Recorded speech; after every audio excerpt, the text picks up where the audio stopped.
Hi, it's Elizabeth from Valley Motorhomes, and today we'll be doing the handover video of the Adria Twin Sport 640 SGX. Behind your driver's door, you've got your habitation sliding door.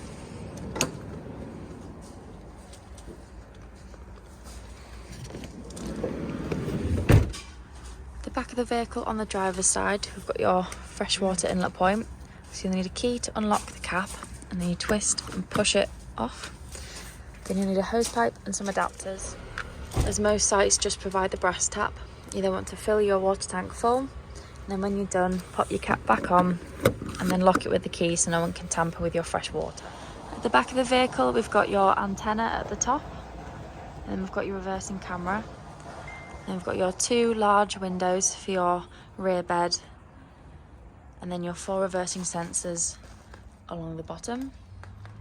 On the passenger side at the back, you can see there's an LPG sticker. So if you open up the back doors, you'll come to a locker with your LPG sticker again. And then when you open that, you'll find your 6 kilogram gas bottle.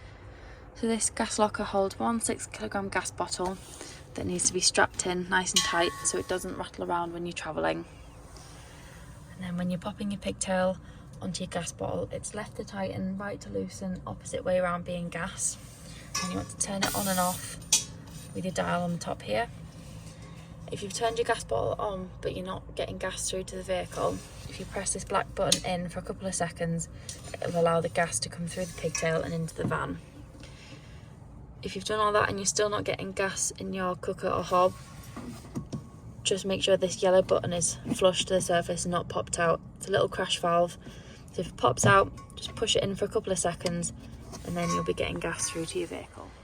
With your drop down bed, in the back of the vehicle, you've got 2 bed switches. There's one in the front of the vehicle, but there's also one at the back here.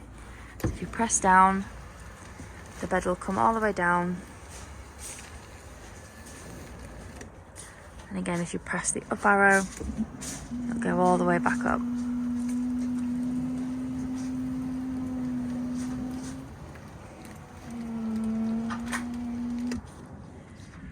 To drain your freshwater tank, you've got to come under your bed and then lift up this piece of board, and underneath will be your freshwater tank. So if you are travelling home from a campsite, you don't want all your water to drain out, but you want a little bit for tea or a coffee. You just turn it a quarter of the way round and all but 20 litres will come out of your freshwater tank. If you're winterising your vehicle and you want all of the water out, turn your black dial all the way around and all of your fresh water will drain out. You want to do this when you're winterising your vehicle, so there's no water left in the tank to cause frost damage by freezing through the winter months. But also, if you're not going to be using it for a couple of weeks in the summer, just drain it off so the water doesn't go stagnant. But just remember to close it when you use your vehicle again. Above your back wheel on the passenger side, we've got your external barbecue point. So you want an adapter and a length of hose to connect to your Cadillac or barbecue, and then once you've got your flow of gas through the vehicle, you'll be able to use your external barbecue point. So next we've got your external shower. So you'll want your freshwater tank full and your water pump turned on, and then you'll be able to connect your external shower just by pushing the bracket back and connecting it on. Then you've got a little button here to turn the shower on and off.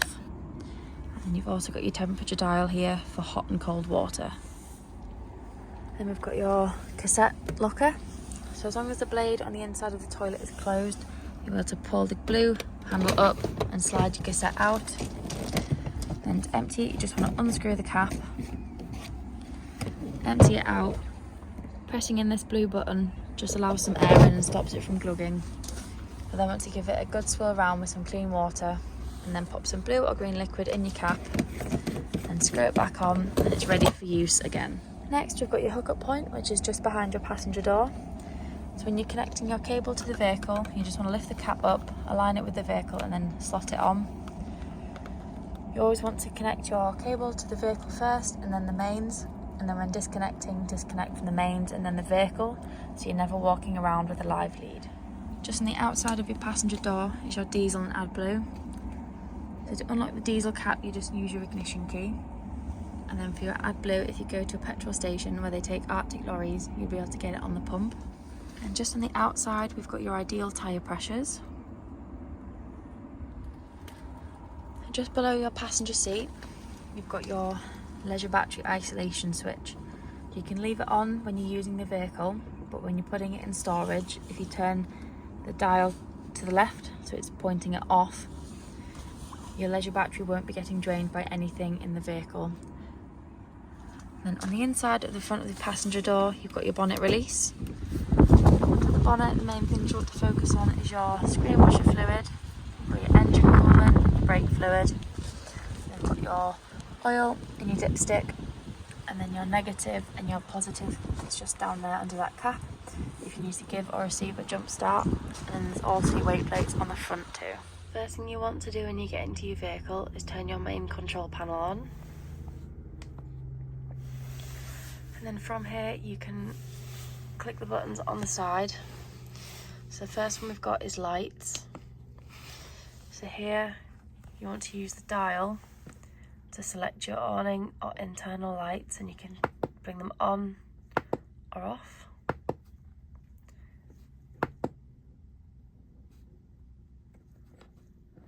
And then you can turn your outside light all the way up to 100%, or you can have it on 50%.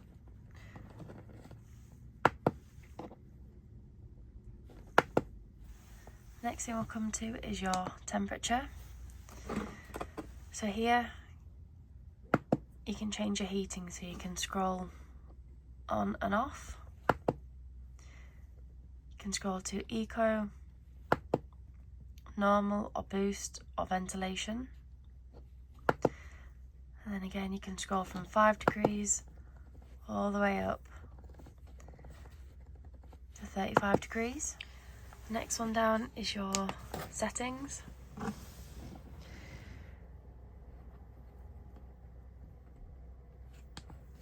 And then we've got your water, so you can turn your water pump on or off. And next we've got your battery, so you can see your vehicle and leisure battery status. Next thing is your water. So here you can see you've got 75% fresh water, no waste. Then from here you can also turn your hot water on. So you can have it on, off, frost protection, eco or boost. And then you've got your gas, and it'll tell you what the temperature of the water is at currently. Here we've got the hobs working on gas. Just remember to let the metal fully cool before you put the glass lid down, otherwise it will shatter. Here we've got the hot water running. You might not be able to see the steam, but it is hot and up to temperature. So here we've got the grill working on gas. And then we've also got your oven working on gas as well. To turn your fridge on, you just want to hold the on button down until you get your blue lights flashing. And then to change your temperature, you just want to hold the bars until it begins to flash, and then you can pick from 1 all the way up to 5, 5 being the coldest, 1 being the warmest. And then if you hold down on the moon, that's night mode. It will just make the fridge slightly quieter so it's easier to sleep. Just above your sink is your other bed switch. If you're ever clicking your switch and the bed isn't moving up or down, press this little black button in. This is just like a fuse reset, and then your bed will raise up and down with the button again. At the back of the vehicle we've got your large double bed. And then above we've got your cupboards, got your skylight. And from your bed behind the fridge you've also got a button that will lock and unlock the vehicle. In your bathroom you've got your sink and your mirror, and you've got a cupboard and a window above your toilet. To flush you want to make sure you've got your water pump turned on and some fresh water in the water tank, and then press the blue button. You get a flow of water into the bowl. You then want to pull the grey lever across to open and shut the blade. Obviously close the blade Leave the lid down so you don't get any smells through the vehicle. And then to get into your shower, just gently pull on the wall and it will reveal your shower. And you've also got your sliding door.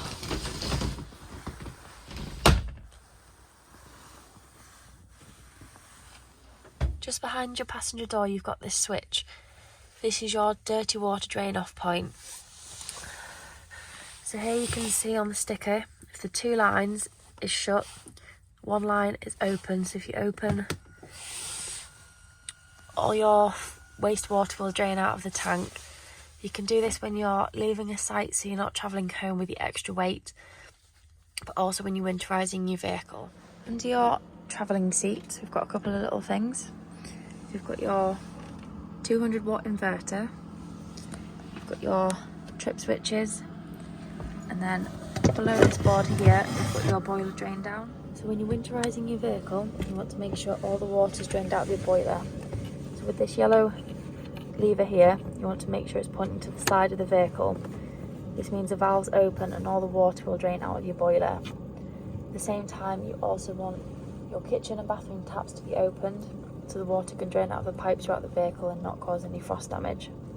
Just remember that when you use your vehicle again, make sure that the handle's pointing forward so that it's closed and you'll keep water in the boiler. Switch. So if you're hooked up and you're not receiving any power in the vehicle, you just want to press the button here and see if the switch will flip. If it does, it means there's something within the vehicle not working. However, if it doesn't trip the van, it means you're not getting power, so it's either the hookup cable or the mains coming in. When you want to open your pop top, you can remove the blackout blind and then make sure you also have a window or a door open, just so that the pressure change allows the pop top to go up fully. So to open your pop top, you need to unlock both safety locks. So for this one, you just gently pull it, it just pops off, and then the second one, you want to pull the black lever up and slide it down so both are free, and then you want to do it on the other side as well. And then once both locks are freed, you just want to push your pop top up, and once you've pushed your pop top roof all the way up, you've got a nice large sleeping area. You can also open the zippers and reveal a nice large window. And then to climb up into bed, you want to get the ladders and just attach them to the 2 clips so you can easily climb up into bed. If you're using the vehicle in the winter months and you want to sleep in the pop top, you can heat your mattress up. So if you want the left side warm, click for full, and the right side is the same. If you've got 2 people and one prefers the bed warmer than the other, you can change the temperature from 3 to 1, or just have one side on. When you want to bring the pop top down, you want to grab onto your handles and gently pull on the roof until it rests so far up. Then you want to make sure that you pull the canvas all the way in before you connect your straps back up.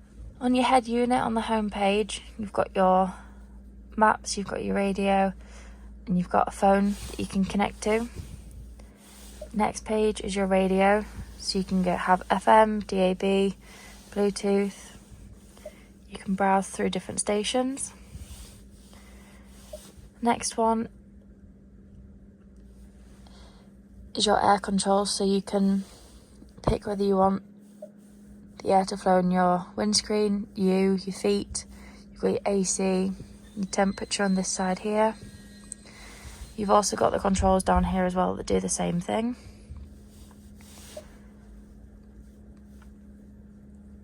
Next one is your navigation. Just works like a normal maps on your phone.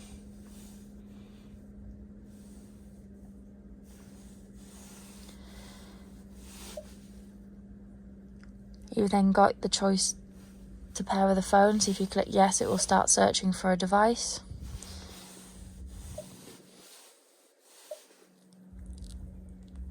And then you've got your vehicle settings. And then you've got all the other important bits of information you're going to need.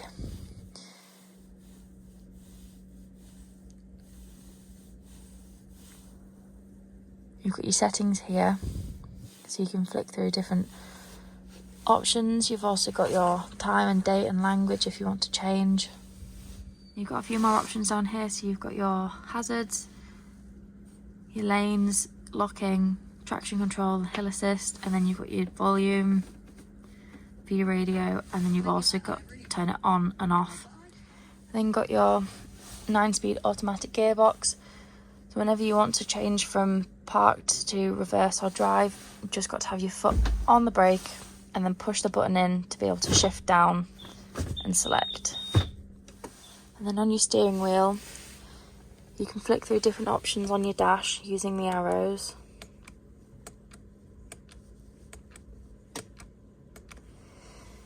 You've also got a voice command, so you can press this and you'll get a voice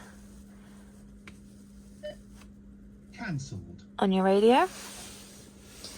And you've got your lights and indicators, you've got your windscreen wipers, you've got your cruise control in here, and then on the underside of your steering wheel, this is the volume for your radio.